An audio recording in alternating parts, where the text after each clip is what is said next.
With a mind map on electrical activity of the heart, let's look at the overview and also its importance. Let's try and brainstorm using the mind map to remember everything. So the main purpose has to do with the electrical activity of the heart, which underlies its ability to contract in a coordinated fashion. So this synchronized contraction is essential for effective blood circulation throughout the body. So the key concept here is that remember the initiation, the propagation of electrical impulses, generation of cardiac action potential, regulation via the specialized conduction system, and the relationship with the electrocardiogram. So the cardiac conduction system, there are several components of it. The components being the sinoatrial node, the atrioventricular node, the bundle of his and the bundle branches, and the Purkinje fibers. So still on the components of the conduction system. Now the sinoatrial node is located at the right atrium near the superior vena cava, and it acts as a primary pacemaker of the heart, initiating spontaneous depolarization due to intrinsic um, rhyth- rhythmicity or automated function. And with the pacemaker potential, slow diastolic depolarization mediated by funny currents as IF channels, and the T-type calcium channels are located over here. And it says the basic rate, heart rate, normally 60 to 100 beats per minute. The atrioventricular node is located at the interatrial septum near the tricuspid valve, and it delays impulse transmission from the atria to the ventricles to allow complete atrial contraction and optimal ventricular filling.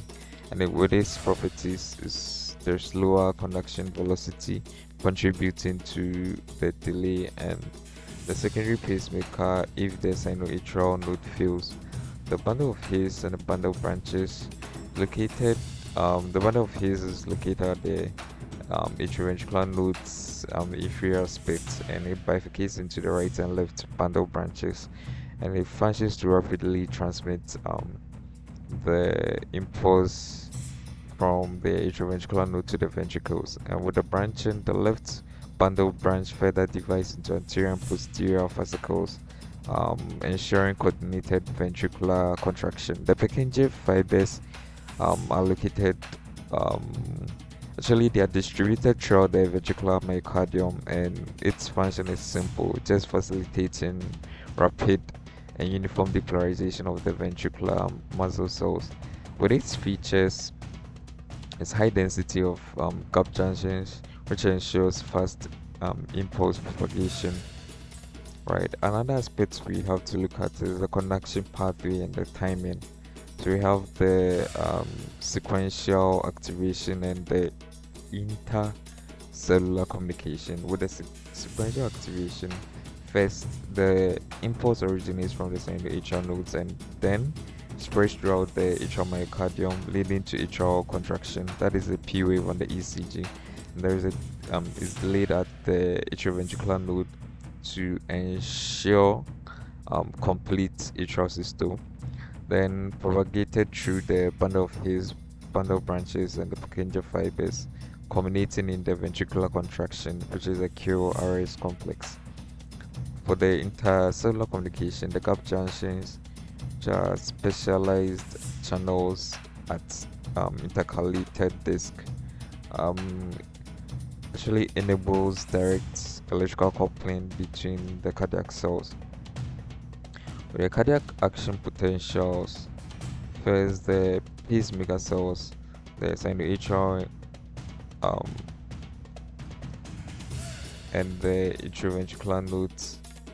You know, the phase 4, which is the pacemaker potential. At that point, there is a spontaneous depolarization due to the slow inward current or F current, IF, as a funny current, and the transient calcium influx via the T-type calcium channels. And phase 0, which is the upstroke, At that point, there is a rapid depolarization, primarily mediated by the L-type calcium channels, with the absence of fast sodium channels at nodal tissue. And with phase 3, which is the repolarization stage, there's an outward calcium current to restore the resting potential. So potassium, outward potassium current restoring the resting potential. That's the phase 3 repolarization stage, and that's potassium efflux. With a lack of stable resting potential, allows continuous initiation of the next impulse without the need for an external stimulus. Right. So contractile myocytes. With this, you look at the atrial and the ventricular muscle. With phase 0, there's a rapid depolarization triggered by the opening of the fast voltage gated sodium channels. And with phase 1, there's an initial repolarization, a brief repolarization phase due to inactivation of sodium channels and transient outward calcium currents. That's the um, potassium, transient outward potassium current, which is potassium efflux. With phase 2, the plateau phase, a prolonged phase where the calcium influx via the L-type calcium channels balances the potassium efflux, and is critical for sustaining contraction and ensuring adequate calcium entry for excitation contraction coupling. With the phase 3, which is the repolarization phase, is dominated by increased potassium efflux through the potassium channels, restoring the resting membrane potential. And phase 4 is a resting potential, which is maintained by potassium permeability. So stable potential, which is more negative compared to the pacemaker cells. Alright, so when it comes to electrocardiography, ECG or EKG, the basic waveforms and their origins. P wave reflects atrial depolarization is initiated by the sinoatrial node, and the PR interval represents the time taken for the impulse to travel from the atria through the atrioventricular nodes, AV nodes to the ventricles. The QRS complex depicts the rapid ventricular depolarization via the his Purkinje system, and the ST segment and the T wave. The ST segment represent the plateau phase where the ventricles are uniformly depolarized, and the T wave reflects the ventricular repolarization.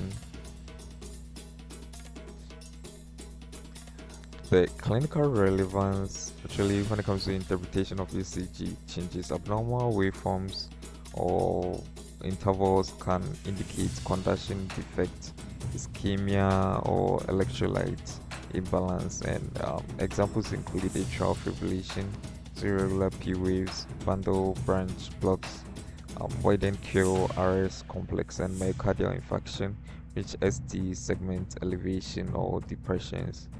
With the autonomic regulation of cardiac electrical activity, can deal with the sympathetic nervous system and the parasympathetic nervous system. The sympathetic nervous system effects include increased heart rate, which is positive chronotropic effect, and conduction velocity.